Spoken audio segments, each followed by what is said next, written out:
Hey everyone, Aaron here, Fast Forward Race Cars. Hey, I want to show you this this car here. We just got in the shop for one of our customers. It's a 71 Malibu. We're gonna be taking this small block Chevy motor out, and we're gonna be putting a big block Chevy in it. Do just a quick video, show you the car. Pretty cool car, and then I'm gonna show you the motor.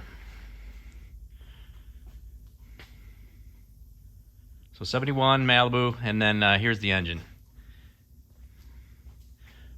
This is a, I believe this is a 496. We did not build this engine. We dynoed it for the customer, and I think it made like, mid 500 horsepower.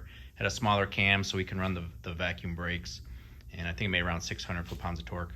But it did run real good, and we're gonna put this in here today, and then at the end of it, we'll do a video of it running and finished up. 71 Malibu. It's real critical that you get the right motor mounts for this swap, and if you don't get the right motor mounts, you'll have problems installing the engine, and also your headers probably won't fit, or your oil pan might hit the cross member. But I'm going to show you real quick. So this new mount here, this is for the big block Chevy, and this was with the small block Chevy, and you can see the height difference.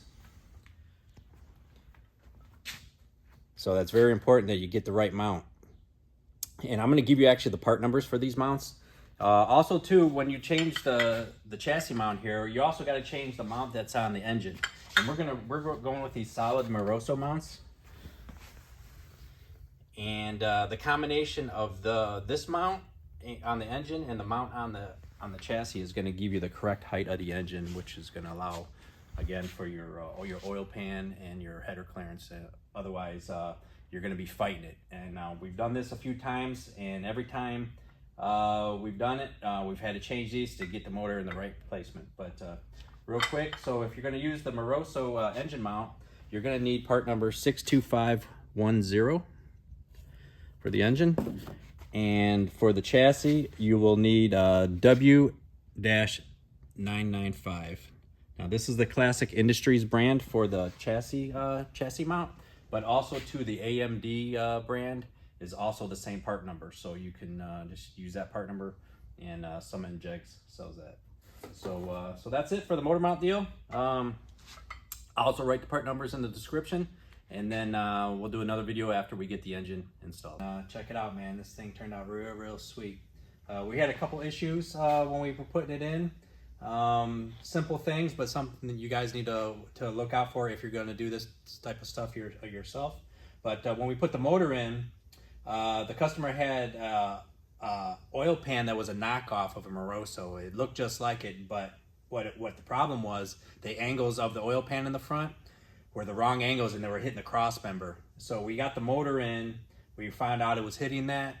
We had to take it back out, take the oil pan off, cut the oil pan, weld it up, put it back together, put it back in.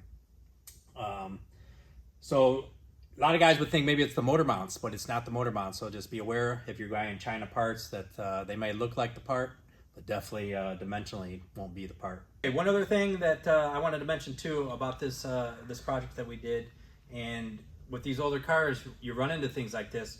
When we put the new drive shaft in, we had to have actually had the drive shaft cut, shortened, and balanced. Because we put the Turbo 400 in, we put the drive shaft in, we noticed that the U-joint was loose in the yoke here. This would go on the differential, and that's definitely a no-no. You don't want to leave that like that. Maybe over time, maybe a U-joint, the straps came loose, and what it did, it was actually ended up wearing out the surface where the bearing would lock in here.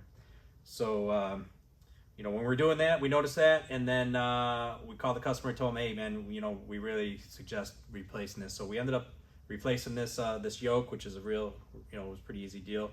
But we got a video of that. I'll include that in this video and show you how it moved back and forth.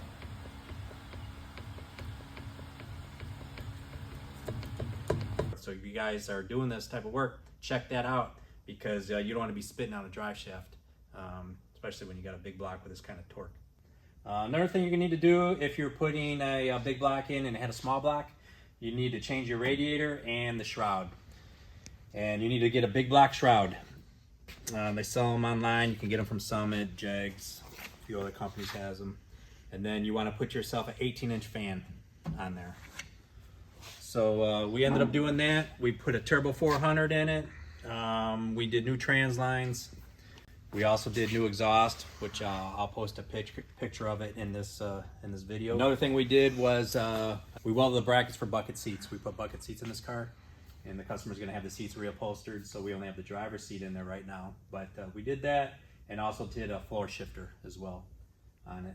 But all in all, man, it runs good. You know, this motor, when we took it out, it had we saw some issues with the engine when we took the oil pan off.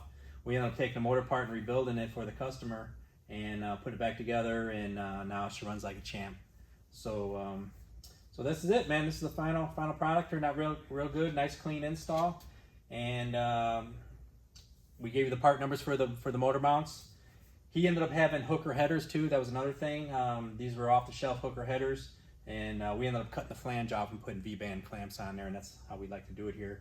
And then we built exhaust all the way back to the rear end. But I'll show you pictures of that.